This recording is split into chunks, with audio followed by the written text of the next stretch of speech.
14h-16h, Brigitte Lahaie, Sud Radio. Bonjour à tous, nous sommes ensemble durant ces 2 heures sur Sud Radio. Alors on a tous connu des blessures d'enfance, elles sont plus ou moins douloureuses, mais la blessure d'abandon, on l'a forcément tous connue, même si on ne peut pas s'en souvenir, puisque ce fut lors de notre naissance et qu'il fallut quitter le monde paradisiaque des 9 mois durant lesquels nous étions nourris, logés, aimés et je ne sais quoi d'autre encore. Mais par la suite, on est nombreux à avoir connu des abandons, alors ils sont plus ou moins douloureux, plus ou moins violents, avec le plus souvent pas vraiment des adultes pour nous comprendre et nous aider à affronter justement la souffrance de ce que c'est que l'abandon. Samuel Doc est avec nous et je vous propose qu'on revienne ensemble sur cette blessure d'abandon et on verra tout particulièrement en quoi elle nous handicape en amour. Parce que par peur d'être abandonné, on a peur d'aimer bien sûr, on a peur de s'engager ou pire encore, on va quitter celui ou celle qu'on aime parce qu'on a peur qu'il nous quitte, alors que peut-être il ou elle ne nous aurait jamais quittés.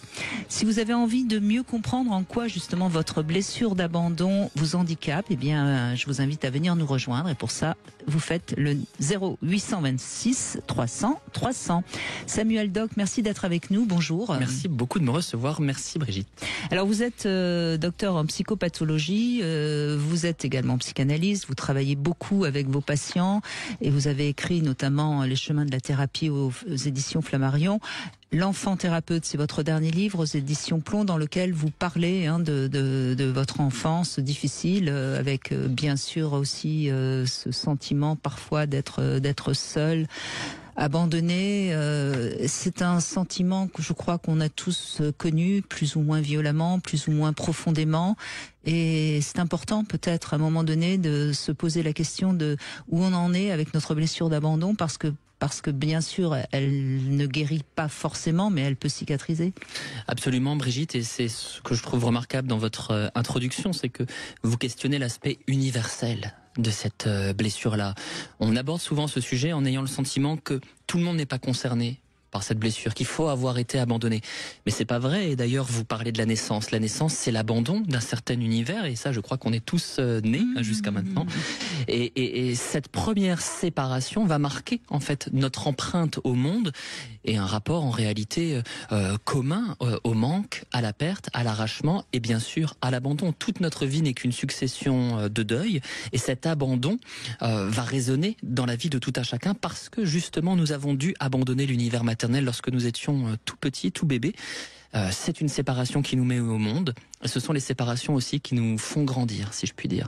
Même si, et là aussi je vous rejoins, l'abandon peut être dans le domaine amoureux, mais même d'ailleurs dans le domaine tout simplement du quotidien, un véritable handicap, une source de souffrance, lorsqu'on n'a pas réussi justement à comprendre pourquoi on était si sensible à cet abandon, à cette blessure-là.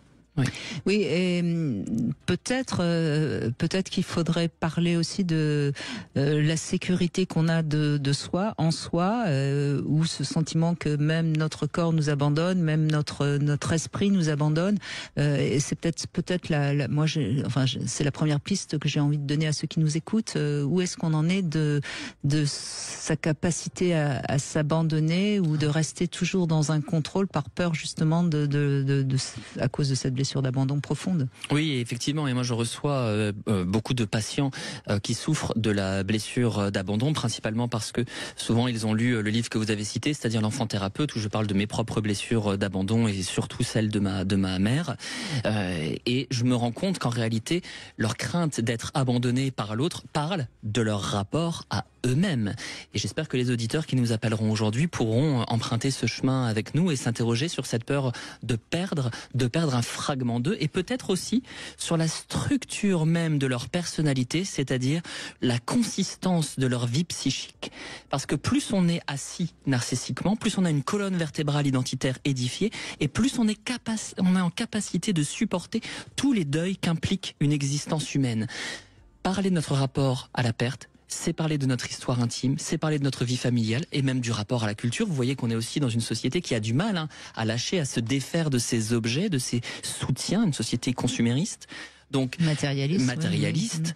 Tout ça parle encore une fois de la possibilité, comme vous dites, de s'abandonner, de se défaire des autres pour justement les reconnaître dans leur singularité, dans leur identité, mais se défaire aussi de certaines de nos conduites. On a besoin d'abandonner. On a besoin aussi parfois de savoir, comme vous l'avez dit, s'abandonner et de savoir aussi lâcher. En fait, savoir supporter la perte, c'est pas être complètement rassuré et se dire bon voilà je suis à l'aise et je suis prêt à perdre. Non, c'est être flexible. C'est être flexible puisque de toute façon on peut pas perdre. Il faut accepter de renoncer à une certaine forme de contrôle. Et moi c'est une chose que je travaille beaucoup avec mes patients qui souvent lorsqu'ils ont peur d'être abandonnés développent des stratégies de contrôle absolument terribles. Je pense à une patiente que je recevais hier qui me disait qu'elle a besoin que son copain lui envoie des messages réguliers pour pouvoir la sécuriser. Ça ne marche pas, ça renforce le problème parce que ça ne lui apprend pas à supporter son absence qui est consubstantielle de notre vie. On ne peut pas vivre tout le temps avec les autres. On doit apprendre cette capacité à être seul. Alors, je sais que vous n'êtes pas contre l'astrologie, Samuel Doc. Je voulais juste faire un petit rappel comme ça, assez... j'allais dire un peu drôle. Il y a 4 éléments en astrologie: le feu, l'air, la terre et l'eau. Et évidemment, l'abandon, c'est en rapport avec l'eau, puisque je parlais de notre séjour dans l'utérus de maman où on est complètement dans l'eau et c'est paradisiaque. Et je crois que j'invite ceux qui nous écoutent comme ça à faire une petite réflexion sur leur rapport à l'eau. Est-ce qu'ils préfèrent prendre des douches rapides ou au contraire se délasser dans un bain? Est-ce qu'ils sont ravis quand ils peuvent aller se baigner dans la mer? Enfin, et je trouve que notre rapport à l'eau est assez symboliquement intéressant par rapport justement à la blessure d'abandon. Et puis on pourrait parler des 3 autres éléments, mais pourquoi pas, ce sera le propos d'une autre émission. Qu'est-ce que vous en pensez? C'est intéressant, ça me fait penser à une grande psychanalyste qui s'appelait Phyllis Greenacre, qui expliquait justement que certaines personnes qui ont vécu cette blessure d'abandon recherchent à retrouver des sensations embryonnaires à travers les bains, à travers aussi, elle parlait du traitement des psychoses, où vous savez, on met les personnes psychotiques dans des grands packs humides et chauds. Donc il y a toute cette manière de se restaurer à travers l'eau. Donc vous voyez, l'astrologie rencontre la psychanalyse. Et c'est plutôt pas mal. Ça ne me surprend pas beaucoup. Moi non mais plus. Je vous raconterai pourquoi hors antenne. Samuel Doc est avec nous. Vous avez envie de bavasser avec nous sur cette blessure d'abandon. Promis, on vous abandonnera pas. On est là jusqu'à 16h. 0826 300 300. À tout de suite. 14h-16h, Brigitte Lahaie, Sud Radio. 14h-16h, Brigitte Lahaie, Sud Radio. Samuel Doc est avec nous et nous évoquons la blessure d'abandon. Qu'est-ce que ça signifie? Comment vous la gérez? Et on commence avec vous, Nadia. Bonjour, merci d'être avec nous. Bonjour Brigitte, merci de m'accueillir et je suis ravie de repasser à l'antenne. Ça fait très longtemps que je ne suis pas intervenue. Et je suis ravie de passer avec Samuel, que je salue également. Bonjour Nadia, ça fait bien plaisir. Également. Alors moi, la blessure d'abandon, je crois que je l'ai vécue très tôt et puis très longtemps. J'avais déjà évoqué mon histoire, mais je suis issue d'un couple mixte. Mon père est algérien et mon père nous a enlevés, mon frère et moi, à l'âge de 12 ans en Algérie, donc pendant 6 ans. Mais j'avais déjà, je crois le sentiment d'abandon aussi du côté de ma mère, qui n'était pas très maternelle, pas très maternante. Et quand j'avais besoin parfois d'attention ou autre, elle n'était pas présente, voire elle m'envoyait carrément balader. Donc cette blessure a été bien marquée par notre enlèvement. Et elle s'est traduite donc pendant longtemps par un grand contrôle de ma part que je n'ai pas encore réussi à régler complètement. Il y a eu beaucoup de choses de fait, mais c'est pas complètement réglé. Qu'est-ce que vous contrôlez tout particulièrement? Il faut que j'ai une vision sur mon emploi du temps, comment est-ce que je vais le faire, alors que je peux faire les choses au dernier moment, mais j'ai quand même besoin d'être sécurisée par le passé. Vous n'aimez pas l'imprévu? Et pourtant, j'arrive à m'y adapter très facilement. Mais non, de prime abord, c'est pas ce que je préfère. J'aime bien quand les choses sont un peu organisées. Bah oui, et surtout que je le comprends, Nadia, chère Nadia, en vous écoutant, puisque quand on a vécu un trauma aussi grave que le vôtre, un enlèvement, l'imprédictibilité peut faire peur, l'imprévu peut faire peur, et c'est pour ça qu'on édifie des stratégies de réassurance et de contrôle. Et vous avez vécu quelque chose de terrible, dites-moi. Oui, je m'en suis remise, hein, ça va aujourd'hui. Oui. Oui, parce que c'est à la fois, bon, on vous éloigne de votre mère, mais on vous éloigne aussi de vos racines, de votre pays d'origine. Et j'imagine sans trop vous expliquer, sans trop... Oh non, du tout. Bah oui. Du tout. Puis il y a eu un double abandon puisque mon père que j'adorais, bon déjà il y avait la trahison bien sûr, puisqu'il nous a pas dit qu'on allait en Algérie, on était censé aller en Espagne, mais c'est surtout que là-bas il nous a aussi abandonnés puisqu'il nous a confiés aux bons soins entre guillemets de ma belle-mère et il n'était là que pour apporter de l'argent au foyer et je n'avais plus de relation avec lui. Et est-ce que cette belle-mère justement, elle était très différente de votre mère ? Oui et non, parce que pour le coup, on n'avait pas d'amour et elle faisait beaucoup de différences avec ses enfants. Mais en fait, je pense que j'ai aussi fantasmé ma mère hein, quand j'étais là-bas en me disant que si j'avais ma mère, elle serait comme ci, elle serait comme ça. Mais ça, c'est bien, hein, c'est plutôt une force, hein, Nadia. Contrairement à ce que vous pouvez penser, ça vous a certainement beaucoup aidé. L'imaginaire est une manière de se sauver d'une réalité qui ne nous convient pas. Hein. Absolument. Oui. Qu'est devenu votre père ? Alors, mon père, quand on a pu rentrer en France, je ne lui ai pas parlé pendant 20 ans ou 30 ans, je ne sais plus. Il est revenu une fois en France, mais c'était trop difficile. Je n'avais pas encore fait suffisamment de travail sur moi pour pouvoir être en mesure de communiquer avec lui, de revivre. Oui, puis de revivre aussi cette blessure que j'avais. Aujourd'hui, on parle beaucoup de mémoire traumatique, mais c'était ça que j'avais mis de côté. Et il est mort... je ne vais pas dire seul, parce qu'il a vu ses autres enfants, sa famille, mais il est mort dans la solitude et la tristesse de ne pas avoir renoué avec nous et surtout avec moi. Mais aujourd'hui, j'ai envie de vous dire qu'il est quand même près de moi et j'ai fait ce travail de pardon qui avance et je le sens de plus en plus à mes côtés. Ça c'est bien, c'est toujours important parce que vous êtes forcément aussi le fruit de cet homme. Je suppose que votre mère a fait des démarches pour pouvoir vous récupérer. Hein. C'est comme ça que vous êtes revenu. Et vous êtes revenu avec votre mère à quel âge ? Je suis partie à 12 ans et je suis revenue à 18 ans. Ah oui, donc il y a quand même 6 ans... Costaud. Oui. Sur l'adolescence, en plus, un moment de mutation où on questionne ses origines, où on revient à la question de sa filiation. Donc c'est très très dur. Et la question que j'ai envie de vous poser aussi, c'est celle de la manière que vous avez d'habiter votre personnalité, puisque, vous le dites extrêmement bien Nadia, toute blessure d'abandon finalement est aussi une blessure narcissique. Est-ce qu'aujourd'hui vous êtes en paix avec vous-même ? Pas complètement. Je sais que pendant longtemps, j'ai réfuté et repoussé cette part de moi qui venait de là-bas. Pour moi, fallait pas m'en parler. Non. J'étais la fille de Jacqueline et pas du tout de Lounès. J'étais française et née en France. Et là aussi, j'ai cheminé et aidé aussi de différentes personnes. Oui. Je comprends que je ne peux pas me défaire de cette autre partie de moi. Eh oui. Ah oui, c'est très bien dit. Et pour le coup, j'ai aussi, comme je suis beaucoup dans le contrôle, j'ai compris aussi que, par exemple, j'ai fait de l'hypnose et tout, et moi j'ai l'impression que je m'endors, quoi. Que c'est soit je résiste, soit je m'endors. Et j'ai découvert une pratique hein, qui, c'est du breathwork, on l'appelle le rebirth ou la respiration holotropique. Moi, je l'ai faite avec une psychologue clinicienne. Et pour le coup, j'ai trouvé cette technique incroyable, puisqu'en passant par le corps, et ça Brigitte, vous en avez souvent parlé, de passer par le corps, c'est qu'en passant par le corps, j'ai été obligée à un moment donné de lâcher. Et quand là, j'ai lâché, même si une partie de moi continuait à observer, à essayer de contrôler, j'ai senti, j'ai compris, mon corps a lâché, j'ai énormément pleuré, mon cœur s'est ouvert.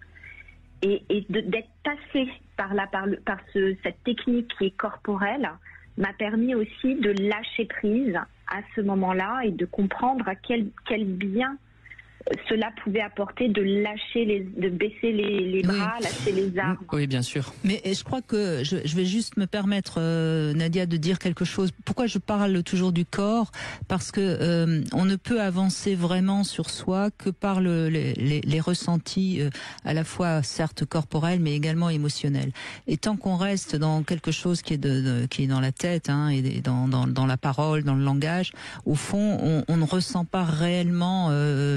Et c'est en ressentant réellement les souffrances, hein, qu'on a eues quand on quand on a traversé des moments difficiles, qu'on peut les élaborer, qu'on peut les digérer, les intégrer et en faire quelque chose. Sinon, on reste dans c'est parce que mon père m'a abandonné que et ça fait pas avancer. Totalement vrai. C'est bon, ok, c'est un premier pas de comprendre, mais ça fait pas avancer en soi. Et là, on entend bien, Nadia, tout ce travail intérieur que vous avez fait et qui fait que vous avez mûri, que vous avez grandi, que vous êtes plus en paix avec vous-même, parce que finalement, j'ai envie de dire, la seule personne qu'on ne doit jamais abandonner, c'est soi-même. Hein.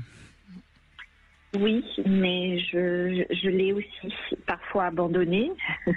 Mais bon, on revient et le chemin est long et n'est pas terminé. Mais en général, quand on l'abandonne soi-même, notre corps se manifeste à nous. Hein. Il se rappelle à nous. Oui. Soit par un accident, soit une maladie, soit une addiction. L'anxiété, la mélancolie, bien sûr. Tout à fait. Sur le contrôle, un petit conseil comme ça, très pratico-pratique, c'est aussi une question cognitive, une manière de traiter l'information. Ce que vous pouvez faire pour ouvrir ce fameux seuil d'imprédictibilité, c'est-à-dire la capacité à accueillir l'inconnu, c'est lister tout ce sur quoi vous essayez d'avoir le contrôle et de mettre une note à chaque item, 9 sur 10, 2 sur 10, en fonction de l'intensité de la recherche de contrôle, et de prendre les deux plus faibles et de céder sur ces deux plus faibles. Pourquoi? Parce que votre cerveau va ainsi comprendre que c'est pas dangereux de lâcher le contrôle, et à partir de ces deux choses les plus faibles, vous allez vous rendre compte que vous pouvez céder sur des choses un peu plus difficiles. Alors c'est une méthode, ça, qui vient des thérapeutes cognitivo-comportementales, mais qui marche très bien, qui a fait ses preuves. Et c'est avant un grand pas. Absolument. Il faut jamais essayer de céder le contrôle sur des grosses choses en premier. Il faut toujours commencer par des petites, et c'est tout un réapprentissage, comme des poupées russes, en partant de la plus petite vers la plus grande. Oui, vous verriez faire ça, Nadia? Ah oui, tout à fait. J'en suis ravie, ça me fait très plaisir. Très content de l'entendre. Tous les conseils sont toujours bons à prendre et ça nous permet d'avancer. Puis bon, c'est la théorie des petits pas, effectivement, avant de commencer sur quelque chose d'énorme. Exact. Voilà, oui. Petit pas. Merci en tout cas, Nadia, de ce joli pour témoignage. Vos conseils et votre écoute. Je vous en prie. On se retrouve pour notre Love Conseil, décoder vos peurs d'aimer. À tout de suite. Vous avez souffert d'une blessure d'abandon qui a pu avoir des conséquences dans votre vie amoureuse. On en parle avec Samuel Doc, psychanalyste. Vous souhaitez participer à l'émission? Appelez-nous au 0826 300 300. 14h-16h, Brigitte Lahaie, Sud Radio. Brigitte Lahaie, Sud Radio, le Love Conseil. Eh bien, on va décoder nos peurs d'aimer, Samuel Doc. Hein. Bien sûr, on sait que la peur de souffrir fait que parfois on ne va pas s'engager dans une histoire, et notamment lorsqu'on a eu une grande souffrance après une séparation, on peut ne pas vouloir se réengager. Et c'est dommage parce que les histoires ne se répètent pas tellement finalement. Hein. Oui, c'est très vrai, c'est très juste. Alors ensuite, il y a les peurs dues à une enfance insécurisée. Quand l'amour n'a pas été suffisamment sécurisant durant notre enfance, comment croire à l'amour? Donc là, il faut analyser évidemment ces blessures d'enfance. Il y a la peur d'être quitté, la peur de perdre son indépendance. Ça, c'est aussi des peurs qu'il faut comprendre. Bien sûr. Et puis je vais ajouter la peur du sexe, parce que être à deux, c'est évidemment se confronter à une sexualité plus fréquente, voire une sexualité qui n'est peut-être pas ce qu'on a envie. Il y a des êtres qui ont peur de la sexualité. Il y a la peur de pas réussir à maintenir son couple, et ça peut venir du fait qu'on avait des parents qui se sont aimés toute leur vie, et que donc on a mis la barre très haut. On a l'impression qu'il faut s'engager, que c'est pour la vie, que si on n'arrive pas à tenir toute la vie, on aura échoué. Il y a la haine de l'autre sexe, ou la peur de l'autre sexe, la peur des hommes, la peur des femmes. Là, généralement, ça signifie une mauvaise estime de son identité sexuelle. La peur de perdre le contrôle de son existence, ça c'est plus valable pour les personnes qui n'ont pas suffisamment confiance en elles et qui vont se reposer sur l'autre et l'autre va décider à leur place. Et puis je vais terminer par la peur de décevoir son ou ses enfants. Ça c'est pour les gens qui ont déjà eu des enfants avec quelqu'un d'autre et qui se sentent liés à leurs enfants et qui n'osent pas refaire leur vie. C'est aussi des... Oui. Alors il y a plusieurs peurs qui peuvent se croiser évidemment, mais je trouve que c'est toujours intéressant le développement personnel parce que quand on est bien dans son amour vis-à-vis de soi-même, on est généralement un petit peu mieux à deux. Et puis surtout, moi je dis souvent que c'est quand même dans la relation à l'autre qu'on se découvre et donc il faut pas passer à côté de l'amour. Ah oui, mais c'est magnifique ce que vous dites. Et puis c'est un risque et un vertige. Je veux dire, on s'attache à quelqu'un qui n'est pas de notre sang, qui est hors de notre famille, bien sûr. Et on va constituer avec cette personne sa propre famille, qui va devenir le dépositaire de tous nos sentiments, de tous nos affects, et qui peut mourir, peut nous laisser, peut disparaître, entraînant avec lui tout ce qu'on lui aura confié. C'est un énorme vertige, ça a quelque chose comme ça d'engloutissant, de se dire tiens, je pourrais souffrir de la perte. On ne peut pas aimer sans accepter de courir ce risque de la blessure, de l'arrachement. Ça fait partie du deal. On peut pas aimer sans cette crainte. Sinon, c'est qu'on est dans autre chose que de l'amour. On est dans de la possessivité, de l'obsession, une forme de paranoïa, que sais-je encore, mais pas l'amour véritable. L'amour véritable, c'est flirter avec le risque de perdre l'autre.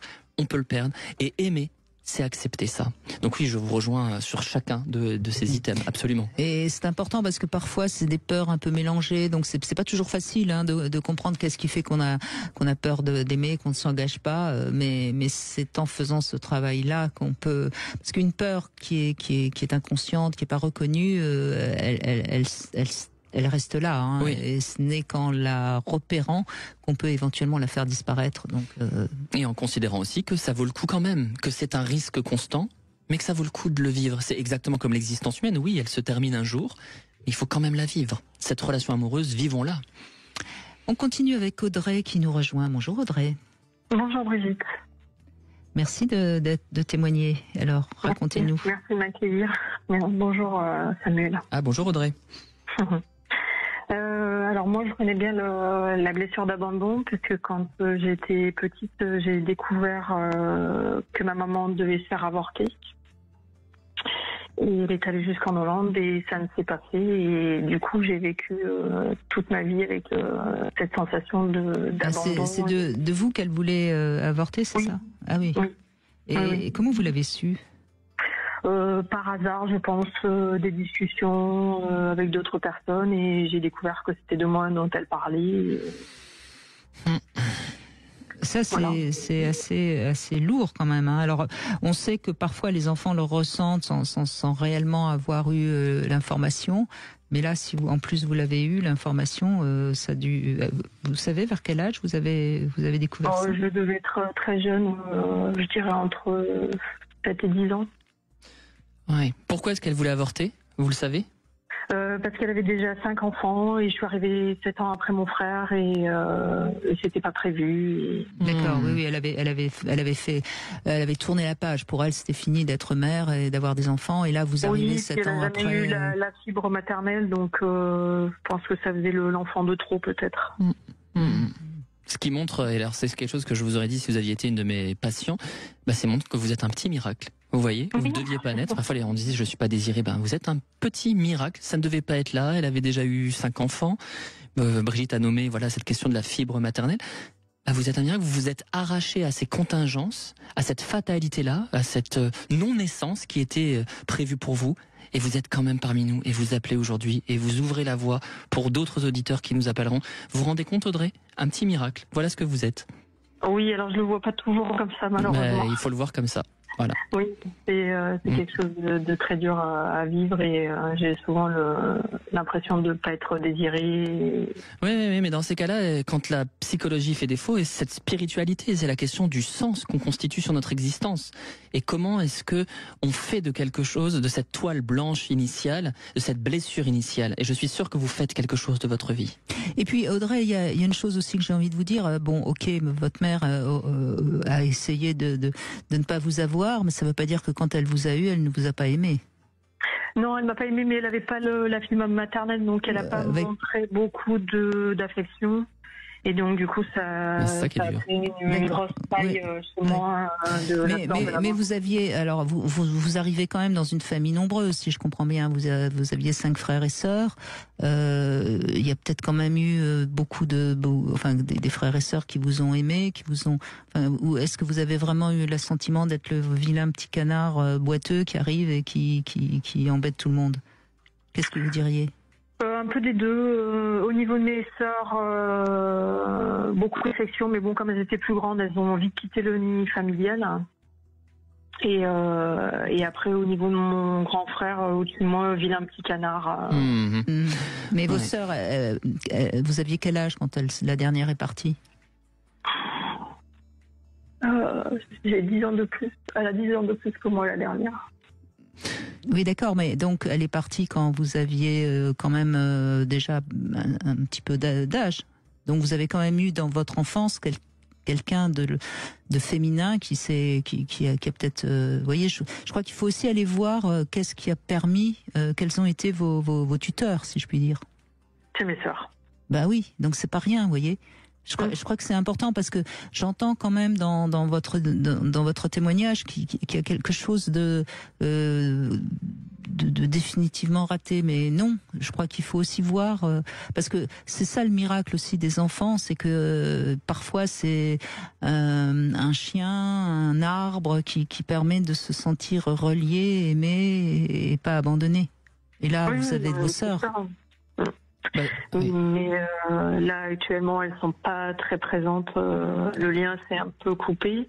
Oui, mais là, vous êtes adulte, Audrey. Oui, mais c'est quelque chose que je traîne encore aujourd'hui.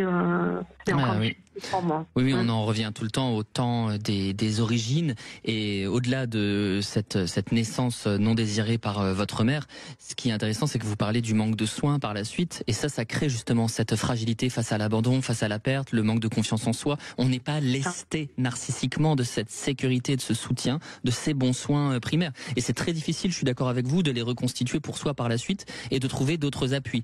Pourtant, c'est ce qu'il faudrait parvenir à faire, c'est-à-dire trouver ce qui vous porte dans la vie, quels sont les autres assez chaleureux, assez contenants pour vous, sur qui vous pouvez compter, pour constituer quelque part une sorte de néo-famille qui vous apportera ce souffle. Moi, Brigitte a rappelé mon livre, L'enfant thérapeute. Moi, j'ai beaucoup souffert des blessures d'abandon de ma mère, du fait qu'elle investissait massivement ma sœur quand j'étais notamment adolescent, et ça a été vraiment quelque chose que j'ai trimballé avec moi.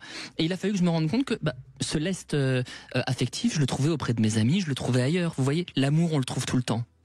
Oui, mais là, j'ai déménagé et je me retrouve toute seule en fait dans une région avec ma fille et j'ai vraiment l'impression d'être seule au monde, quoi. Inscrivez-vous peut-être dans un groupe de parole, dans un groupe de lecture, dans un groupe d'art.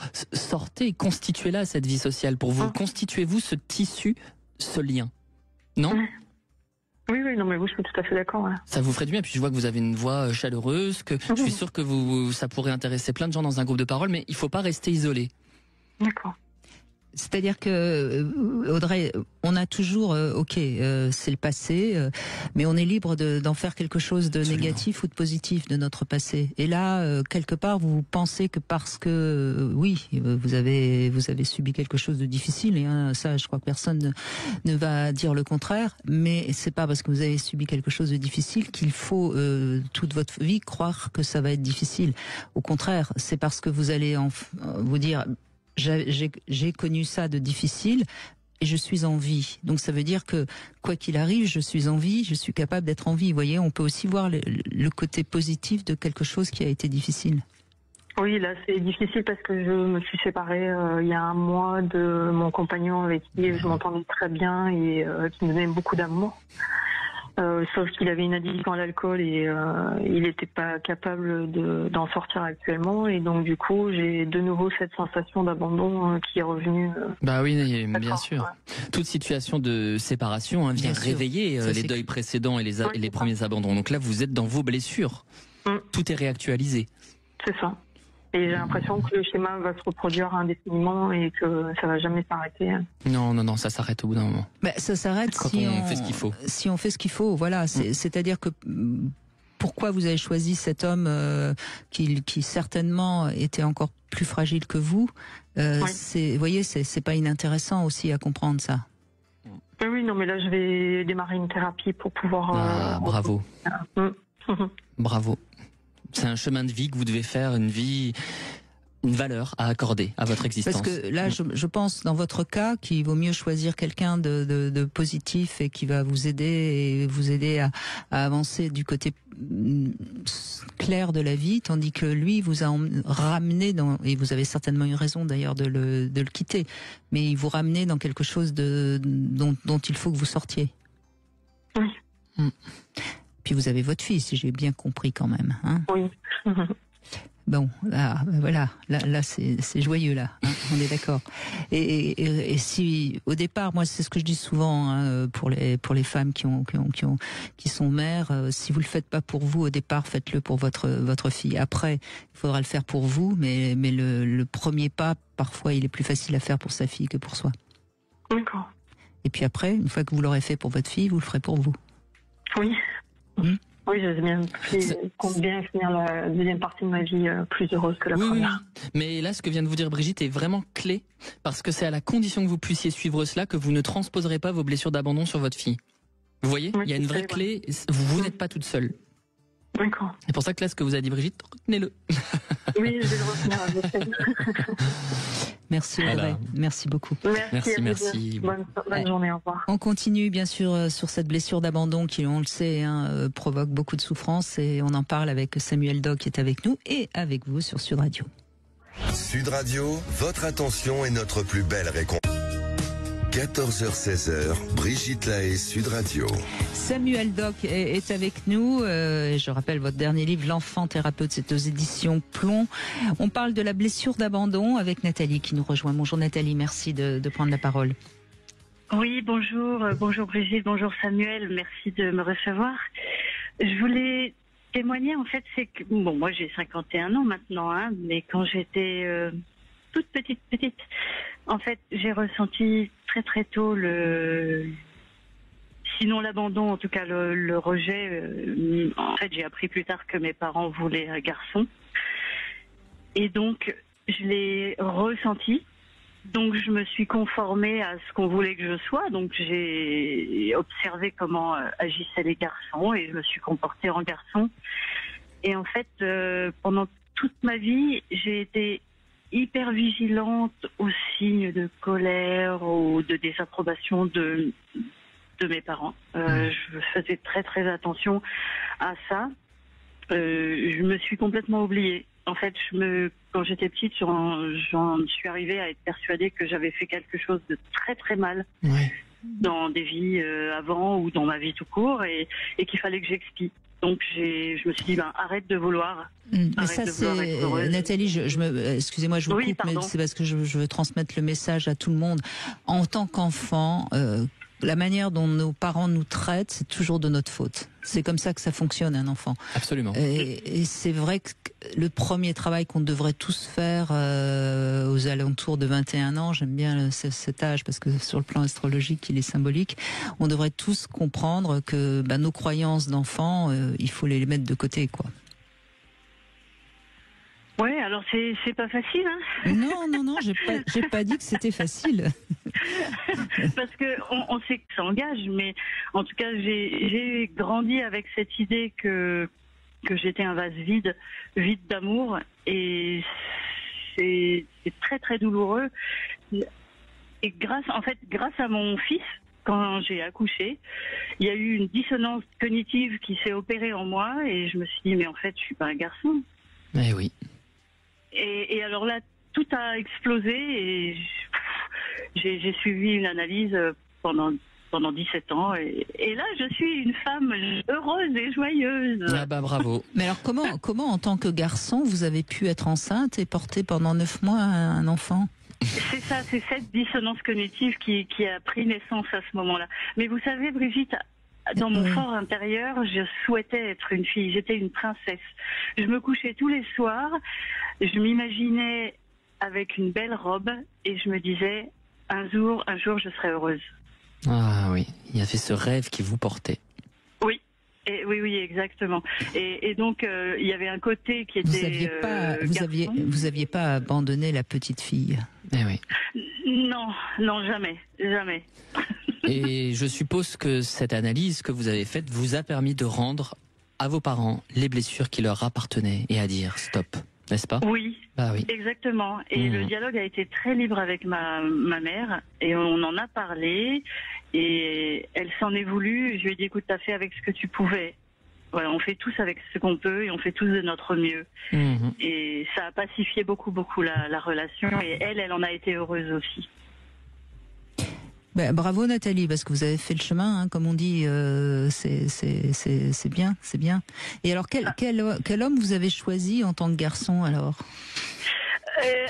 Et ben justement un homme qui m'aimait en tant que garçon, et quand j'ai changé radicalement après mon accouchement où je me suis transformée en fille super sophistiquée, il s'est éloigné et on a fini par se séparer. Bon, Oui. ça avait l'air d'être pensé en tout cas. Oui, c'est intéressant parce qu'en fait, il y a réellement eu une métamorphose grâce à la naissance de votre fils. Ah oui. Oui, Ouais. Et puis vous montrez aussi que l'abandon, comme on le disait en introduction à cette émission, ne concerne pas que les personnes, mais aussi les concepts abandonnés, quelque part, une sorte de genre comme ça, qui ne vous appartiendrait pas. Et voilà, il y a eu ce travail d'élaboration qui vous a permis de devenir vous. Et quand on accepte l'abandon, et c'est un peu ce que je trouve dans le propos de Brigitte, on est un petit peu plus soi-même. Là, j'entends une quête d'authenticité de vous-même, non ? Oui, est-ce que j'ai raison? Exactement. Voilà. Mais tellement. J'ai jamais. En fait, j'ai toujours été un petit peu particulière.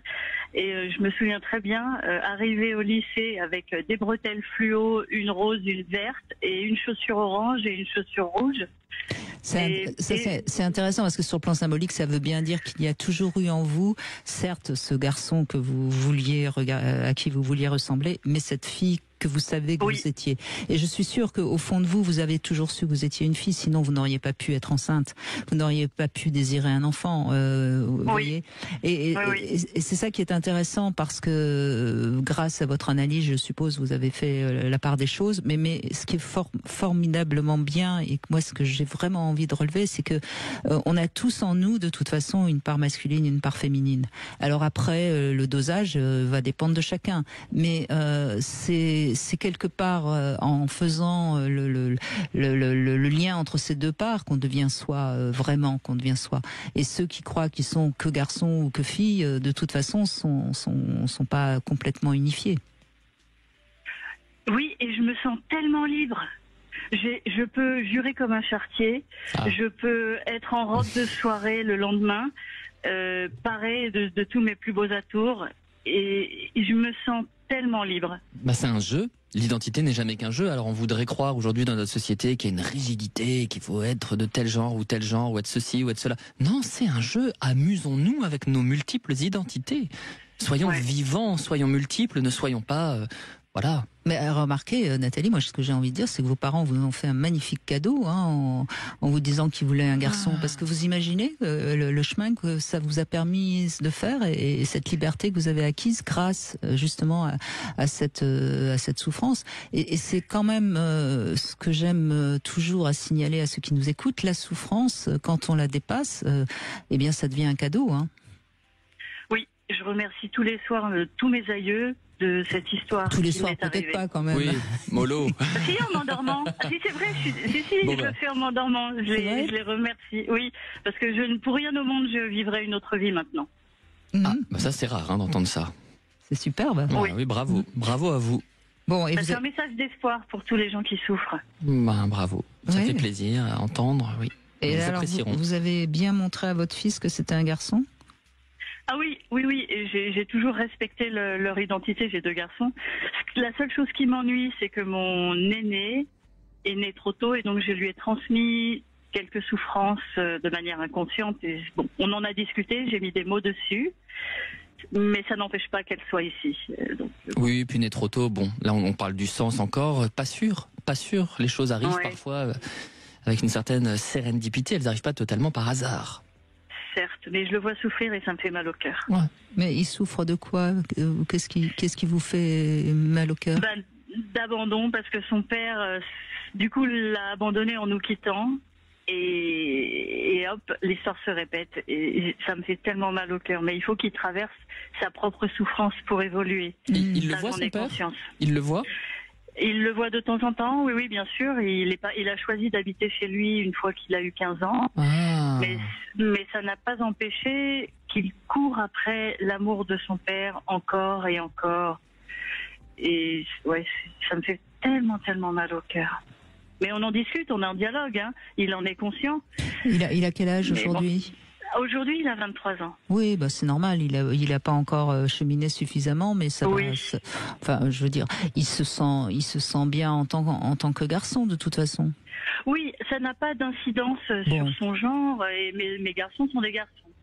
Bon, donc ça va faire son chemin. Vous savez, à 23 ans, qui n'a pas des souffrances de toute façon, parce que on a tous des enfances où il y a des choses qui n'ont pas été comprises, pas été donc il a cette souffrance-là. Vous la percevez bien parce que vous avez fait beaucoup de travail sur vous, donc vous êtes très apte à être à l'écoute des autres, mais je veux dire, il a pas d'addiction, il travaille à l'école, dans sa vie professionnelle, ça va. Oui, ça va. Bon, ça va. donc il y a aucun symptôme qui laisse à penser que c'est des souffrances qui ne seront pas surmontables. Absolument. Ah, alors il a choisi son métier en fonction de ce qu'aimait son père, hein. Donc je suis pas sûre que ce soit un vrai choix. Non, mais il peut y avoir une identification sans que ça soit forcément un problème, vous voyez. Mais oui, tout à fait. Mais de toute façon, désormais, c'est son choix. On dialogue ensemble, et puis l'essentiel, c'est qu'il soit heureux. Et pour l'instant, il a l'air heureux. Bon, donc là, tant mieux. Donc là, vous êtes un peu en train de projeter votre propre parcours sur lui, mais j'ai l'impression dans ce que vous dites que franchement, il y a rien d'alarmant, hein, franchement.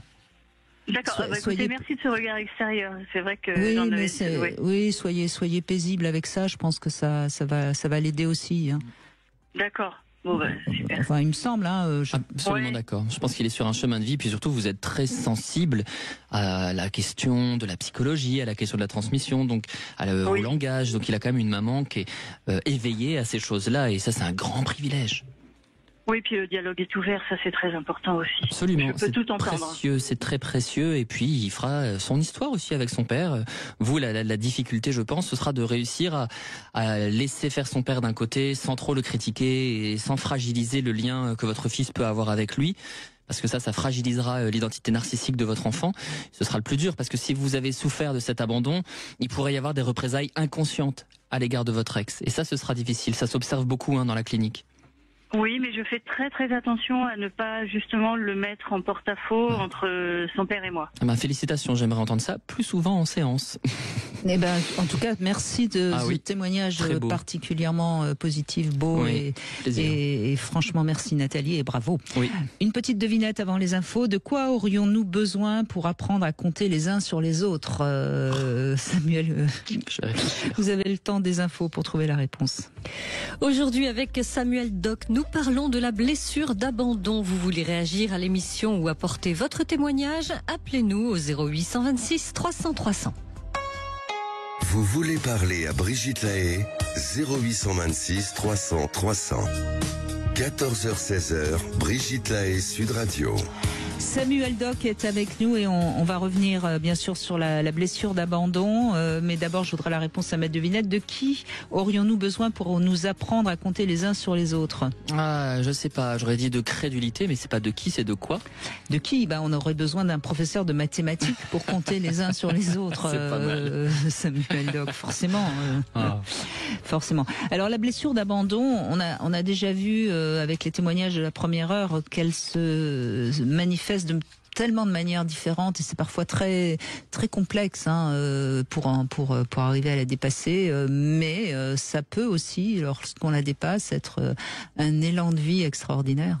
Absolument, et il faut dire à nos auditeurs, mais on l'entend un peu dans les témoignages qu'on a reçus, c'est que c'est un chemin qui prend beaucoup de temps. Vous avez donné l'exemple de l'enfant thérapeute.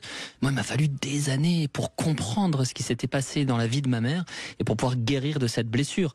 Et quand aujourd'hui on m'appelle, on me dit voilà que le livre que j'ai écrit ouvre cette voie à d'autres, je suis ravi. Je trouve ça magnifique de voir que ces blessures-là, on peut les ouvrir. Et c'est un peu les témoignages aussi qu'on a reçus. Il y a une vraie volonté de partage, de vaincre ensemble. Absolument. Et on retrouve Frédéric maintenant. Bonjour Frédéric. Oui, bonjour. Merci de témoigner à votre tour. Oui, bonjour. Je vous écoute. Merci. Allez-y. Oui, écoutez, moi j'ai été placée adolescente, enfin 10-12 ans, en foyer famille d'accueil. Donc j'ai perdu toute ma famille à ce moment-là, quoi. Enfin, tous mes repères, quoi. Bien sûr. Placé en famille d'accueil, donc j'imagine que vous étiez dans une famille toxique. Oui, tout à fait, oui. D'accord. Ouais. Mais alors c'est intéressant parce que de la manière dont vous formulez cela, ça montre que même dans une famille toxique, quand on est arraché à cette famille, on en souffre. Oui. Oui, même si j'imagine que c'était pour vous sauver, et ça je trouve je tiens vraiment à le relever parce que je crois qu'un enfant, de toute façon aime ses parents même s'ils ne sont pas de bons parents. Exact, et c'est très complémentaire, Brigitte, avec ce que vous avez dit un peu plus tôt dans l'émission quand vous disiez qu'un enfant considère que tout ce qui lui arrive, c'est parce que ses parents l'ont voulu et que c'est pour une bonne raison. Ça va avec, un enfant est totalement interdépendant de la représentation de ses parents, donc oui. Oui, d'où il ressort la culpabilité aussi. Absolument, l'enfant se dit qu'il a fait quelque chose de mal lorsque... Voilà. Ouais. Et pourquoi je mérite qu'on m'arrache à ma famille? C'est ça. Oui. Ça dure des années, comme je le disais là juste à l'instant. C'est vrai que c'est un travail de toute une vie, quoi. Moi, je pensais, avec des thérapies, etc., pouvoir... passer le cap, mais je me rends compte qu'en fait c'est le travail de toute une vie et que c'est des blessures qui marquent, pour moi, pour ma part, qui marqueront à jamais, quoi. Et en quoi cette blessure d'abandon qu'on comprend bien, Frédéric, vous handicape? Qu'est-ce que ça provoque comme angoisse, comme peur chez vous? Moi aujourd'hui je suis maman, oui. Donc déjà par rapport à mon enfant, c'est une peur, une peur de reproduire, une peur qu'elle subisse aussi, une peur qu'elle subisse ça elle aussi, parce qu'on peut subir aussi un abandon dans la vie, pas en dehors de l'entourage familial, quoi. Elle a quel âge votre fille, Frédéric? Elle va avoir 3 ans. 3 ans, oui. Ouais. Bon, déjà, vous l'avez pas abandonnée? Non. Bon, et vos peurs font que vous êtes certainement 2 fois plus vigilante qu'une maman normale. Oui, tout à fait. Et puis après, dans mes relations aussi aux autres, quoi, c'est compliqué. Vous souffrez d'angoisse? Angoisse, non pas. Je dirais pas angoisse, mais je reste sur ma réserve. Je me protège beaucoup par rapport aux autres, quoi. Et il y a une tristesse en vous? Oui. Ouais, ça Ça, on l'entend. On l'entend. Oui, on l'entend. On l'entend, Frédéric. Votre famille d'accueil, c'était une famille qui était opérationnelle ou est-ce qu'elle était quand même aimante? Alors, il y en a eu plusieurs, donc... D'accord. Oui.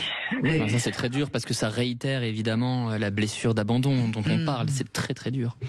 Tout à fait. Et excusez-moi, si vous n'avez pas envie de répondre, vous répondez pas. Votre famille d'origine, donc quel était le problème?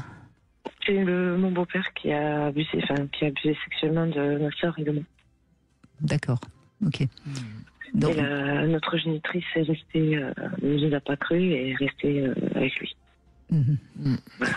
Et donc, on entend bien dans ce mot génitrice comment vous avez rejeté votre mère. Hein. Oui.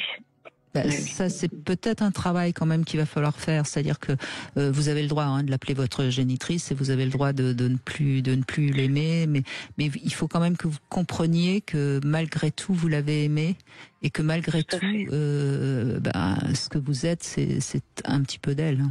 J'ai fait ce travail un petit peu. J'ai commencé, parce que je me suis dit que la colère n'était pas. Elle est jamais. Cette colère, elle est jamais bonne. Non. Donc j'ai essayé de pardonner, mais peut-être que c'était un peu trop. Je suis peut-être allée un peu trop loin parce que pardonner, pardonner, c'est pas. compliqué. Non, vous êtes pas obligé de lui pardonner. Non, absolument pas. Voilà. Et qu'est-ce qu'elle est devenue? Mais toujours pareil, on est toujours avec ce monsieur et Oui. voilà. Vous avez des contacts avec elle ou pas du tout? Aujourd'hui, très peu. Vous n'avez Par pas envie? téléphone. Ben oui. Non, j'ai plus trop envie, non. Elle s'intéresse à ce que vous devenez ou pas du tout? Oui, justement, il faudrait. Mais, Ah, elle regrette, c'est ça? je pense qu'elle essaye un petit peu de se racheter, mais... Si elle reste avec cet homme qui vous a abusé sexuellement, ce ne sont que des mots. Oui. C'est Oui, des actes. d'autant plus depuis le petit moment, en fait, Vous comprenez, vous avez du mal à... j'ai du mal à comprendre. Ah, bien sûr. Bah, c'est plutôt bon signe que vous ayez du mal à comprendre. Ça veut dire que intellectuellement, ça vous paraît impossible de comprendre, et ça montre que vous avez une éthique un petit peu meilleure sur le plan de la morale, etc. Vous avez une sœur aussi, si j'ai bien compris, et avec elle, ça va? Oui, ça va. Oui. Donc vous êtes quand même reliés à elle, et vous étiez placés toutes les deux dans les mêmes familles d'accueil ou pas? Et non, on a été séparés parce qu'il y avait jugement, donc on a été séparés. Ouais. Donc là, vous êtes engagé donc dans un travail thérapeutique, si je comprends bien, depuis pas très longtemps. Ça vous fait du bien? Ça vous permet de repenser votre place dans cette famille, dans votre existence? Oui, alors ça a été un peu difficile, c'est par étapes. J'ai fait 2 thérapies, dont une de MDR. Et j'ai stoppé le MDR parce que c'était trop douloureux. Ah, et puis là, je reprends autre chose. Puis je vais vous dire, le MDR, je trouve qu'ils font, les thérapeutes font un travail souvent remarquable, mais sur des histoires familiales qui sont aussi complexes, aussi meurtries, qui demandent beaucoup d'aller à petits pas, d'être dans le langage, c'est pas toujours l'approche thérapeutique la plus adaptée. C'est là, à mon sens, que la psychanalyse est vraiment adaptée, puisque on va s'intéresser vraiment en profondeur à l'enfance, à tout ce qui nous constitue, à l'arrachement, au désir, et ça, c'est précieux. Là, pour le coup, la psychanalyse, je pense, est totalement irremplaçable. Donc, je vous invite à y réfléchir. Et votre géniteur, le père, c'est quoi? Mon papa il est décédé il y a bientôt 2 ans. Je l'ai retrouvé étant en foyer. Lui, il avait abandonné à l'époque où ils se sont séparés. Il avait abandonné. Il s'est pas battu pour nous avoir, quoi. Oui, d'accord. Il est parti quand votre génitrice l'a quitté pour le beau-père monstrueux. Oui. Voilà. D'accord. Et je l'ai retrouvé à 15 ans. Et vous aviez quel âge quand il part? Quand il part, j'avais 4 ans. Ah oui, donc c'est terrible, parce que c'est un âge en plein Oedipe. Moi, j'en avais aucun souvenir, en fait, oui. Oui, bien sûr, aucun souvenir, c'est normal. Avant 3 ans et demi, 4 ans, on n'a pas de souvenir. C'est d'ailleurs toute la difficulté. Mais forcément, ça a été un premier abandon qui a été certainement... Qui est certainement important à assimiler aussi, parce que vous êtes abandonné par l'homme de votre vie, en quelque sorte, si je puis dire. Et ensuite vous êtes laissé entre les mains d'une femme plutôt, on va dire plutôt sorcière. Malveillante, néfaste, les mots manquent. Mais peut-être qu'il faut travailler là-dessus aussi. C'est vrai que je ne pense pas à cet abandon-là, mais c'est déjà un premier abandon, oui. Oui, c'est un premier abandon, mais en même temps, parce qu'il faut toujours voir aussi le côté positif des choses qu'on traverse, en même temps, il a été là pendant les 4 premières années de votre vie, et peut-être qu'il a été plus aimant et plus sécurisant que vous ne pouvez peut-être l'imaginer. Ça, c'est peut-être quelque chose qu'il faut voir. Comment, si vous avez des photos avec lui en tant qu'enfant, ça peut être intéressant de regarder quel regard il porte sur vous, comment vous ressentez. J'en ai pas. Vous n'en avez pas, mais bon. C'est drôle, moi aussi je pensais aux photos pour retracer cette histoire. C'est exactement le conseil que j'allais vous donner. Je suis content que Brigitte l'ait fait, sur comment réussir à articuler toute une histoire sur soi. Oui. Constituez-vous là cette histoire pour vous, même avec votre actualité et des photos contemporaines, mais retissez ce fil qui a été brisé il y a si longtemps. Et peut-être écrivez une lettre à ce père. Qu'est-ce que vous lui diriez? Ça va vous aider à peut-être créer un lien solide, même s'il est imaginaire, un premier lien solide qui va vous permettre peut-être aussi d'être plus en sécurité et plus enraciné dans vos origines. Ça peut être intéressant quand même. Absolument. Oui, l'écriture, oui. Oui, et un lien à vous-même aussi. Un lien à vous-même en vous disant « Waouh, j'ai survécu à ça, je suis vivante, j'ai même donné la vie. » C'est retisser le lien avec vous, soyez fiers de vous. Parce que vous vous rendez compte de tout ce à quoi vous avez survécu, c'est quand même extraordinaire. Moi, je vous écoute et je me dis « Mais quelle force de résilience !» Je dirais au contraire. Bah oui, quand même, hein, Voilà. Frédéric. Bon, c'est pas tout le monde qui traverse tout ça et qui appelle et qui peut en parler avec beaucoup de lucidité, parce que vous êtes lucide sur votre parcours et ça prouve que quoi qu'il en soit, vous avancez et vous êtes sur le chemin. Donc, ben oui, il va y avoir de temps en temps encore des nuages qui vont passer, mais de temps en temps, il y a des rayons de soleil quand même. Oui, heureusement. Oui. Merci beaucoup. Merci à vous. Merci beaucoup. On fait une petite pause et c'est Christophe qu'on retrouve dans un instant. Comment avoir et rester dans une sexualité positive? Comment améliorer sa libido et la maintenir au top? Demain, Yves Salty, sexologue, répond à vos questions. Appelez-nous dès maintenant au 0826 300 300. 14h-16h, Brigitte Lahaie, Sud Radio. 14h-16h, Brigitte Lahaie, Sud Radio. Samuel Doc est avec nous, vous êtes psychanalyste et on parle de la blessure d'abandon. Je rappelle qu'on a tous des blessures d'abandon et après c'est ce qu'on en fait qui compte. Et on va voir ce qu'en a fait Christophe. Bonjour Christophe, merci d'être avec nous. Oui, bonjour Brigitte, bonjour Samuel. Bonjour Christophe.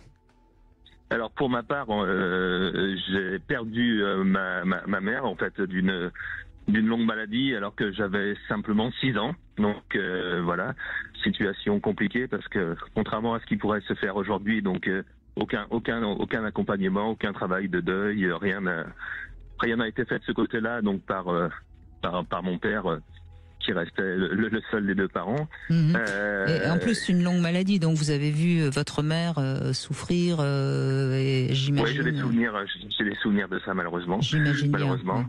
Oui.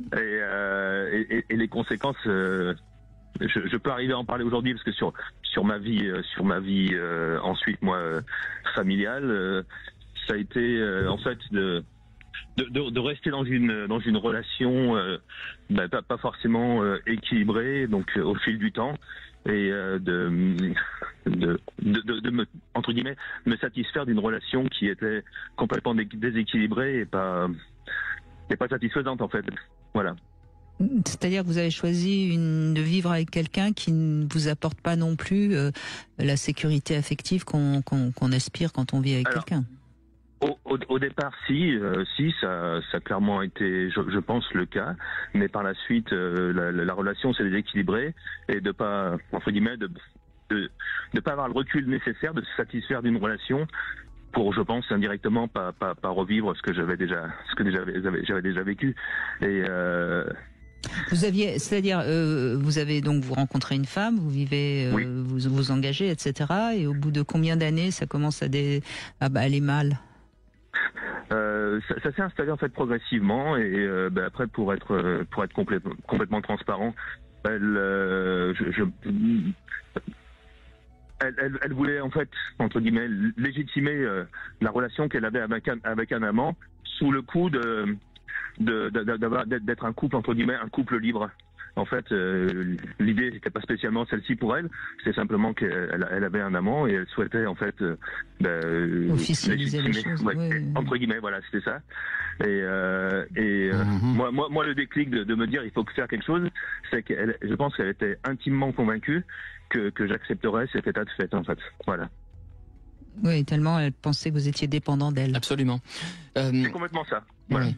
Vous avez évoqué votre maman et sa longue maladie. Je fais un petit peu un retour en arrière. Je voudrais savoir, est-ce que vous avez, indépendamment des souvenirs de sa maladie, est-ce que vous avez le souvenir de ses bons soins envers vous, de sa tendresse, de sa chaleur? Est-ce qu'il y a eu des moments câlins? Est-ce qu'il y a eu une douceur?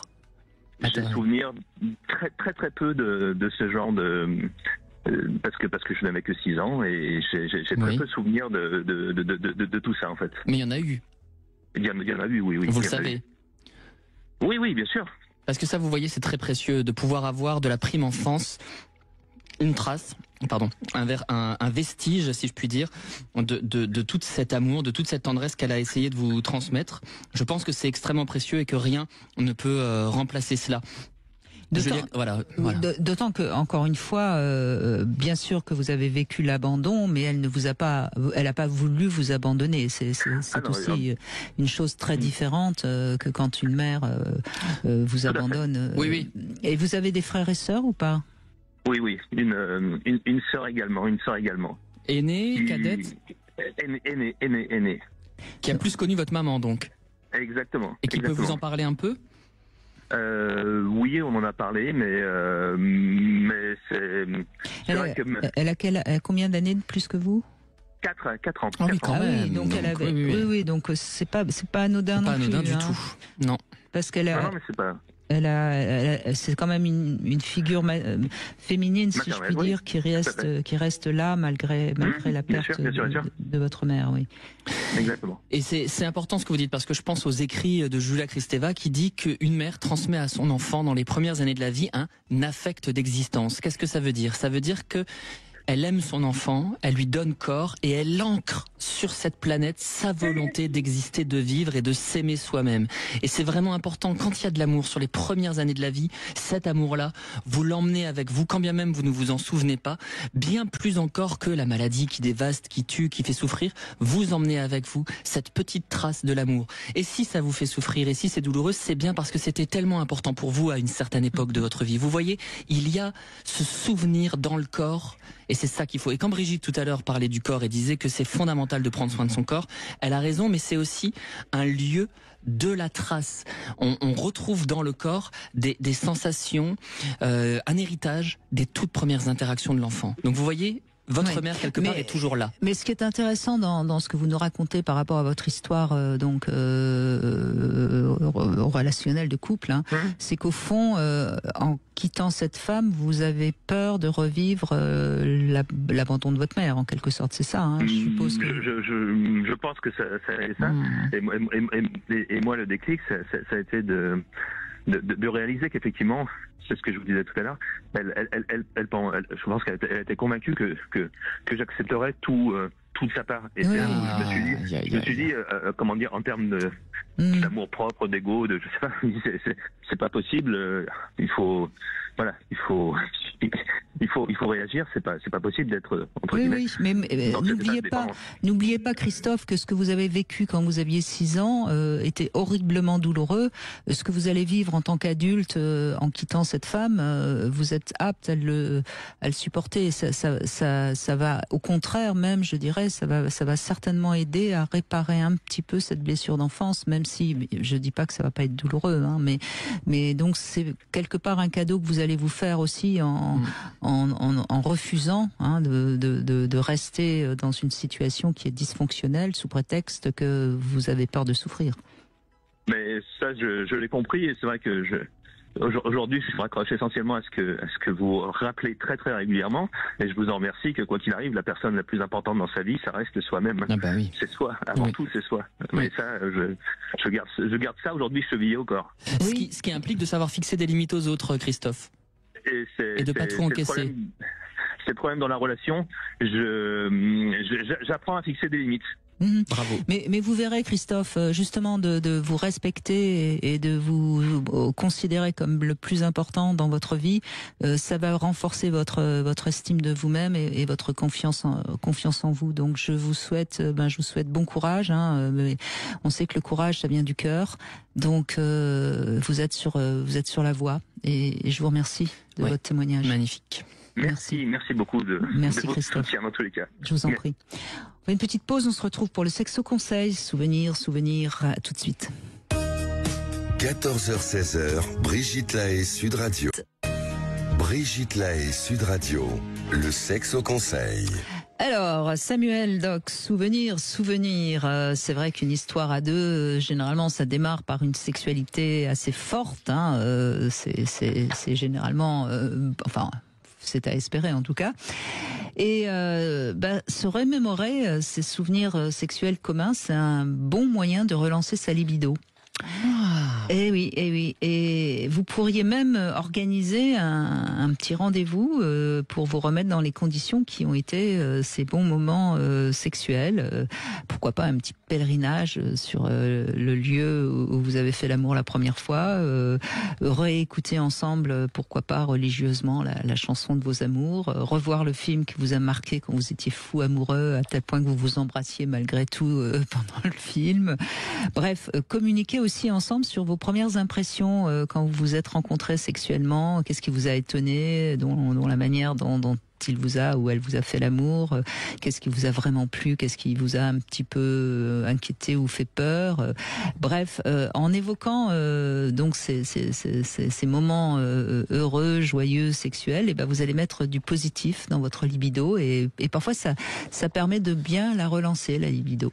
Eh ben, c'est un super conseil, je vais l'appliquer très vite. Je trouve ça génial. Ça marche, hein, je peux vous assurer. J'en suis convaincu, absolument. Et la mémoire, je veux dire la mémoire des corps, la mémoire des âmes, qui doivent communier, évidemment. Vous le dites, je crois, à chaque émission, notre meilleur organe sexuel, c'est notre cerveau. Et le cerveau, c'est déjà la mémoire, donc oui. Exactement. Bravo.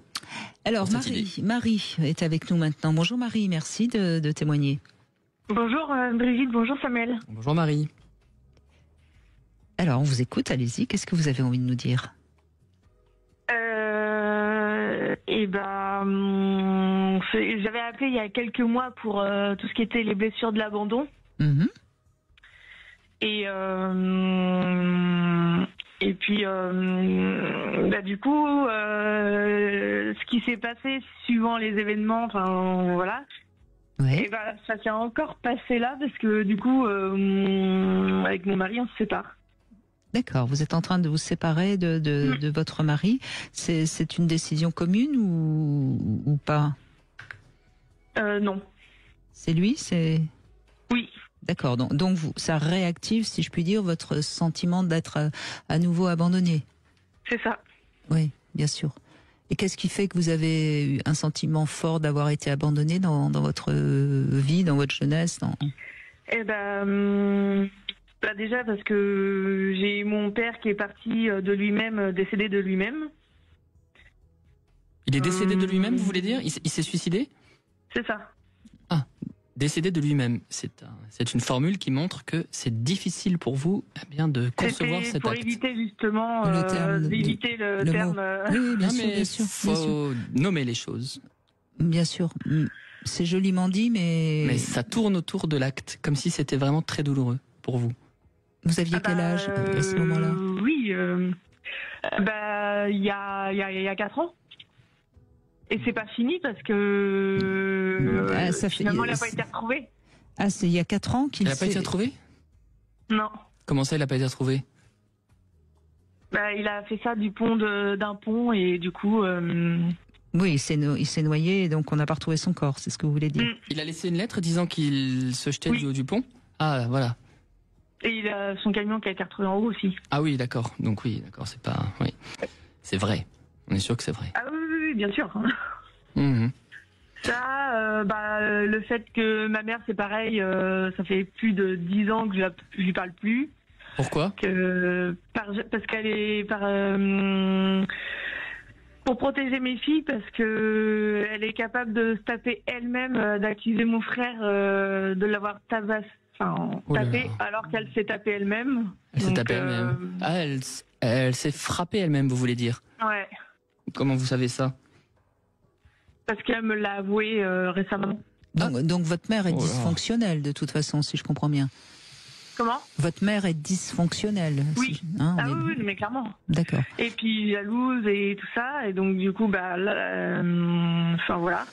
Oui, enfin voilà. Vous hésitez beaucoup. Je vous écoute et je vois beaucoup d'hésitations et je me demande si à travers ces innombrables hésitations que vous nous transmettez aujourd'hui, s'il n'y a pas quelque chose qui parle de vous et de cette incertitude face à la vie.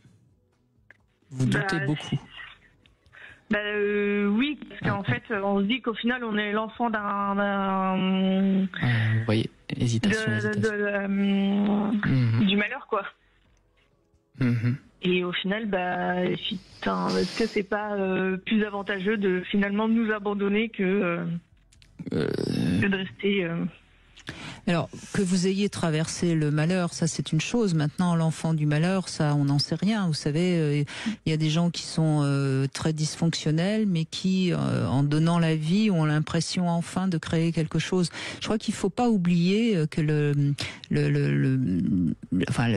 faire des enfants, c'est quand même une des choses les plus magiques qui puissent exister dans l'âme des gens. Même si on est d'accord, hein, il y a beaucoup de parents qui sont dysfonctionnels et parfois il faudrait peut-être leur interdire de faire des enfants parce que ça fait beaucoup de souffrance et de difficultés dans la société. Mais quand on est l'enfant de parents dysfonctionnels, il faut pas oublier que quand même, dans leur désir de mettre au monde un enfant, c'est un désir de puissance, c'est un désir de création, c'est un désir d'amour.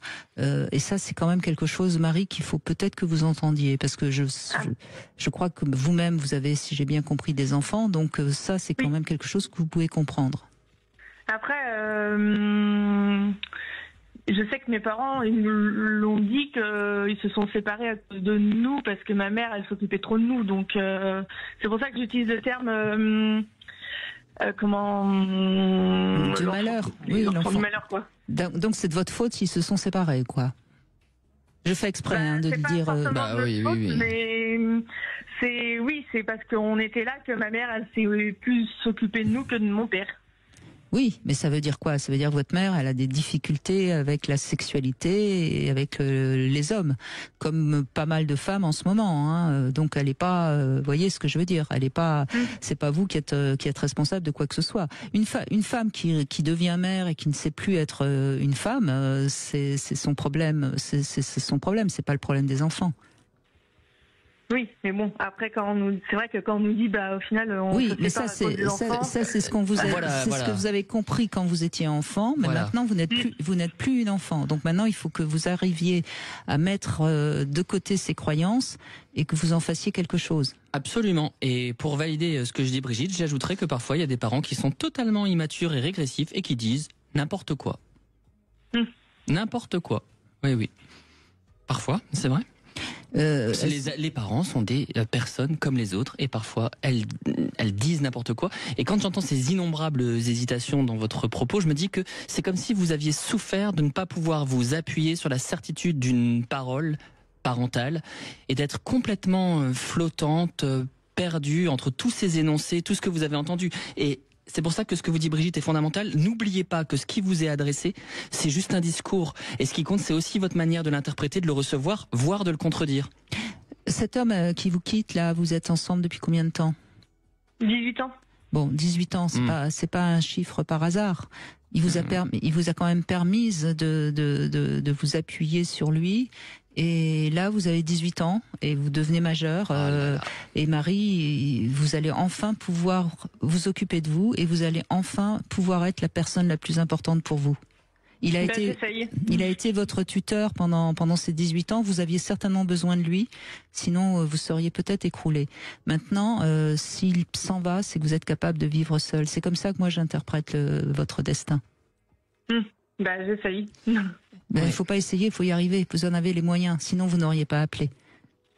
Si vous appelez, c'est pour qu'on vous dise que vous êtes assez forte pour pouvoir vous en sortir. Oui. Et pour ma part, en consultation, j'ai parfois eu des patients comme vous, très hésitants, très perdus, comme ça, on a du mal à les suivre et ils trouvent leur chemin parfois aussi dans les mots des autres, dans la littérature, dans le fait que la mise en récit vivante, on la trouve chez les auteurs. Donc peut-être lire, rêver, imaginer, constituer pour vous ce savoir dont vous semblez avoir tant besoin. Alors moi j'aimerais bien que vous nous disiez, Marie, que votre père s'est suicidé il y a 4 ans. Est-ce que vous pouvez nous le dire? S'il vous plaît. Même si ça fait mal. Du coup, oui, mon père s'est suicidé. Merci. Merci Marie. C'est important. Parce que comme ça, vous allez pouvoir tourner la page. Parce que quelque part, je pense qu'il y a une part inconsciente de vous qui pensait qu'un jour, vous pourriez le retrouver. Mais le jour où je tournerai la page, je pense que c'est le jour où il sera déclaré décédé, mais pas avant, en fait. Non, ça vous voyez, c'est encore une construction. C'est à vous de faire les choses. Et c'est pour ça que Brigitte vous invite à nommer, à penser. C'est pour ça que je vous ai demandé de le dire, parce que c'est une petite part consciente déjà qui accepte qu'il est parti pour de bon, pour de vrai. Mais il reste en vous, de toute façon. Cette part-là, vous ne la perdrez pas. Oui. Mais pour le meilleur et pour le pire. Mais c'est vrai, on le sait, quand il y a un avion qui disparaît, comment c'est difficile de faire le deuil quand on retrouve pas le corps. Un avion qui disparaît, ça disparaît, mais ça abandonne pas. Là, il a abandonné. Écoutez, il n'a pas supporté, il n'a pas pu continuer à vivre. Vous savez, encore une fois, oui, enfin, son jugement. C'est un jugement un peu dur que vous. Et si vous continuez, ça c'est parce que vous êtes en colère que vous dites ça, Marie. Vous êtes en colère contre lui. Parce qu'il vous manque. Et si vous êtes en colère, c'est parce que c'est pas pour l'instant possible pour vous d'être triste. Donc vous avez choisi d'être en colère. C'est les étapes du deuil, je le rappelle. Mais quand vous accepterez de le pleurer, vous serez plus en colère et vous commencerez à aller mieux. Mais et commencer un processus de deuil. Ça prendra le temps que ça prendra. Pour l'instant, vous lui en voulez de vous avoir abandonné. Mais ça, c'est la petite fille, c'est pas l'adulte. Bon, écoutez, on a bien avancé tous les trois, Marie. Quel boulot. Non, merci beaucoup. C'est pas mal, Merci à vous. De rien. Merci Marie. Allez, on fait une petite pause et puis il est temps de conclure dans un instant. Déjà. Vous voulez réagir et participer à l'émission? Appelez-nous dès maintenant au 0826 300 300. Vous pouvez aussi nous laisser un message sur le répondeur de l'émission pour apporter votre témoignage ou poser vos questions. Nous vous attendons. 0826 300 300. 14h-16h, Brigitte Lahaie, Sud Radio. 14h-16h, Brigitte Lahaie, Sud Radio. Samuel Doc est avec nous et je rappelle votre dernier livre, L'enfant thérapeute aux éditions Plomb, qui marche bien parce que malheureusement il fait écho à la souffrance de beaucoup de gens. On parle de cette blessure d'abandon qui nous concerne tous à plus ou moins grande échelle évidemment. Et on va conclure avec Sabrina qui nous rejoint. Bonjour Sabrina, merci de prendre la parole. Bonjour Brigitte Lahaie, bonjour Samuel Doc. Bonjour. Bonjour. Bon, là, je suis un peu stressée en fait. Alors, donc j'ai écouté votre émission sur la blessure d'abandon et je voulais témoigner parce que moi en fait, ma maman a commencé à boire, je devais avoir 6 ans. Et après, donc c'est mon père qui a eu la garde. Et mon père après est parti en prison. Et en fait, mon père nous faisait très peur puisqu'on avait 3 enfants. Et quand il est revenu, alors contrairement à beaucoup d'enfants, j'ai pas été placée. C'est moi qui ai décidé d'aller dans un foyer. Pour vous mettre à l'abri. Mais quand votre père part en prison, vous êtes encore avec votre mère? Ah non, en fait, j'ai vécu toute seule avec mon frère. D'accord. Mon frère venait d'avoir 18 ans. Ah d'accord, ok. D'accord. Et en fait, il y avait une prise en charge avec les assistantes sociales qui venaient nous voir. Et vous avez quel âge quand votre frère a 18 ans? 12 ans. 12 ans, d'accord. Et quand votre père revient, vous demandez à être placé, c'est ça? Donc 1 an en plus, voilà, j'avais 13 ans. Quelle maturité, Ah oui. Et quelle volonté de vous en sortir, surtout. Oui, c'est pour ça que j'ai écouté votre émission et c'est vraiment super intéressant ce que vous faites. Ça fait du bien au cœur quand on écoute les autres témoignages, les gens. Et excusez-moi, je suis vraiment émue parce que merci Sabrina de m'offrir et d'offrir à Samuel votre vérité parce que c'est nous aussi ça nous émeut de vous entendre ému. Vous savez, ça prouve que vous parlez avec votre cœur et c'est ça la vérité. Oui. Mais oui, 13 ans, c'est demander à être placé. Vous aviez peur, c'est ça? Peur qu'il vous frappe, peur qu'il... Ah oui, j'avais peur de lui en fait, parce que en fait, oui, en fait, je sais pas comment vous dire, j'ai toujours su que mes parents m'aimaient, il n'y avait pas de souci sur ça. Mais lui, il parlait, il criait fort, il faisait peur à tout le monde en fait. Voilà. Et là, donc, ma maman est décédée cette année. Et là, mon père, il a 89 ans et il est. Et je sais pas, la dernière fois, j'ai téléphoné, j'ai voulu parler avec lui, et du coup, on a reparlé de ça. Et là, il m'a dit qu'il était désolé de nous avoir laissés tout seuls. Et là, il m'a dit, mais pourquoi t'es parti? Oh là là, mais il a toujours pas compris. Et alors, pourquoi est-ce qu'il a fait de la prison? C'est des histoires d'argent. Qui devait être très grave. Oui, beaucoup d'argent. C'était il y a 30 ans. Hein. Oui, bien sûr.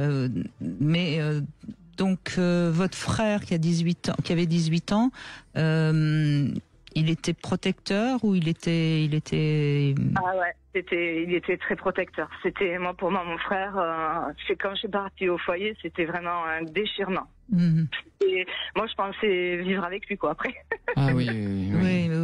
Mais c'est ce qui vous a certainement aidé à avoir cette maturité à 13 ans pour justement pour fuir la violence du père, hein, et on peut comprendre aussi l'alcoolisme de votre mère si ce mari donc était aussi violent, parce que je suppose qu'il devait être assez odieux avec elle aussi. Oui. Après, avec l'alcoolisme, enfin, c'est tout un. J'ai écouté justement votre émission la dernière fois sur l'alcoolisme aussi. C'était très intéressant. Ouais. Avant le décès de votre maman cette année, est-ce que vous avez pu parler avec elle? Alors oui, mais ma maman, elle était, je sais pas comment dire, elle était comme sur une autre planète, quoi. C'est-à-dire psychotique, par exemple, vous voulez dire? Elle avait plus de contact avec la réalité? Pas autiste, mais non, psychotique, c'est, vous savez, quand on développe une pathologie psychique et qu'on peut, par exemple, délirer, avoir des hallucinations, ne plus, vous voyez, la psychose. Est-ce que vous pensez qu'elle était malade? Est-ce que vous pensez qu'elle était malade psychiquement? Voilà le sens de ma question. Oui, elle était elle était malade psychiquement. Mais après, elle était toute seule, elle n'avait pas d'amis. Ah oui. Et après, des fois, elle se faisait des films, quoi, puisque elle manquait, oui. Elle manquait de bon sens, évidemment. Donc elle n'a pas pu vous apporter ces mots que vous auriez aimé qu'elle vous dise, n'est-ce pas? Oui. Voilà. Oui. Et quand j'ai essayé de reparler de tout ça, elle bloquait. C'est comme si elle n'avait pas bu, en fait. Oui, bien sûr. Voilà. Mais c'est comme ça, c'était pas passé. Mais après, dans ses yeux, j'ai toujours vu calmer. Mais je reviens sur ce que vous disiez au début, quand vous dites qu'au début, elle nous donne de l'amour, quoi. Moi, je sais qu'elle m'a toujours aimé, en fait. Je sais pas comment vous dire. C'est ça peut-être qui m'a aidé. Oui, elle vous a certainement aimé. De toute façon, quand on est alcoolique, on fuit une réalité, mais ça ne veut pas dire pour ça qu'on n'est pas capable d'amour. Hein. Et j'aime bien parfois rappeler que la foi ou le foie, il y a un lien intéressant. Et quand on boit, on abîme son foie parce que on peut plus avoir la foi. Mais ce qui est important, oui, vous avez été aimé. Je pense que votre grand frère, vous a sécurisé aussi. Et puis vous avez su aussi vous aimer suffisamment pour vous sauver d'une situation qui aurait été peut-être difficile, parce que 13 ans, c'est un âge important, hein, pour une jeune fille. C'est le moment où on commence à et puis peut-être que, je sais pas, dans les familles d'accueil, ou la famille d'accueil, vous avez trouvé quand même un peu de sécurité ou pas?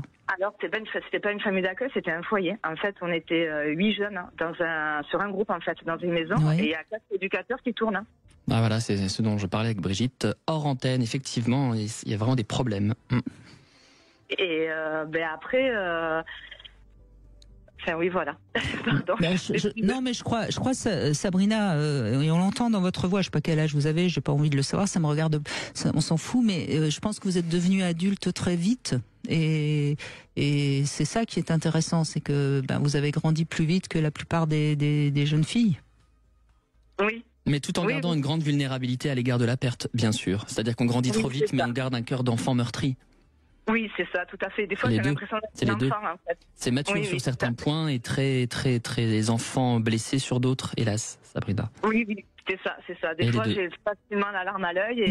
Mais accueillez. Des fois, j'ai l'impression d'être une enfant, exactement, ouais. Mais accueillez ça, Sabrina. Vous avez la force qu'il faut pour pouvoir l'accueillir maintenant. C'était peut-être pas possible il y a 10 ans, mais en plus votre mère est partie, donc c'est un moment important de devenir vraiment la femme que vous devez être. Et cette femme-là, elle a une force en elle. Hein. Vous l'avez depuis l'âge de 13 ans. Et maintenant, il faut accueillir la part vulnérable qui est en vous, qui n'est pas forcément une fragilité, puisqu'il y a une force pour la soutenir. Oui. Et si vous pouvez pleurer, que ce soit dans les bras d'une amie, d'un amant, ou contre un arbre, ou avec un animal, pleurez. Oui. Vous allez libérer tout ce besoin de vous libérer de cette souffrance. Et puis je crois qu'après vous serez ouverte à l'amour, le vrai, celui qui fait du bien. Oui. Oui, je rejoins totalement Brigitte. L'amour, on peut le trouver. Sabrina, on peut toujours le trouver. Cette chaleur, cette contenance, cette sécurité, ce soutien qui a fait défaut, on peut le trouver ailleurs qu'auprès de ses parents. Oui. Après, je suis mariée et je l'ai trouvé, mais c'est vrai que c'est l'histoire, en fait. Oui, vous l'avez trouvé, mais à mon avis, vous gardez une petite protection qui vous empêche d'être vraiment vous-même. Oui. Et vous-même, c'est certainement une belle personne. Et je pense que ça vous apportera beaucoup plus de joie quand vous pourrez libérer un peu ce flot de souffrance. Et un rapport plus authentique aux autres. De toute façon, vous savez, Sabrina, on garde toujours la petite fille ou le petit garçon qu'on a été, ça c'est sûr. La différence, c'est quand on peut l'accueillir avec beaucoup de joie et d'amour, ou quand on ne veut pas trop l'accueillir parce qu'on a peur justement qu'il nous fasse pleurer. Oui, parce que des fois ça m'arrive de pleurer et ça m'arrive de faire montrer aux gens, et en fait on m'aperçoit, on me dit que je suis hypersensible. Et des fois j'ai ce cri à l'intérieur et j'ai envie de leur dire, mais vous connaissez pas la vie des gens. Oui, mais ceux qui vous disent hypersensibles, c'est ceux qui n'ont peut-être pas souffert ou qui sont fermés à leur souffrance. Donc ça parle d'eux, ça parle pas de vous. Nous on l'entend, nous, Samuel et moi, on l'entend et on l'accueille. Et vous aussi, on peut vous donner le conseil, le même conseil qu'à l'auditrice précédente, c'est réussir à constituer des limites entre vous et ceux qui vous font du mal. Acceptez, imaginez que votre vie est une maison et que vous n'avez pas forcément envie d'y inviter n'importe qui. Invitez ceux qui vous respectent en tant que personne. Oui. Voilà. Vous avez ce devoir, en tout cas, de prendre soin de vous. Et vous en êtes capable. Merci beaucoup, Sabrina. Merci à vous, Sabrina. On va se quitter, Samuel Doc. Mais je ne vous abandonne pas. On se retrouvera très vite. Merci en tout cas. Je rappelle le titre de votre dernier livre, L'enfant thérapeute, aux éditions Plomb. Demain, on sera avec Yves Pslati. On va parler de la sexualité positive. Comment on améliore notre sexualité pour qu'elle soit définitivement positive, et puis comment on aide notre partenaire à ce qu'elle soit plus positive. On en parle demain. Tout de suite, vous retrouvez Alexandre Delovan. Sud Radio, votre attention est notre plus belle récompense.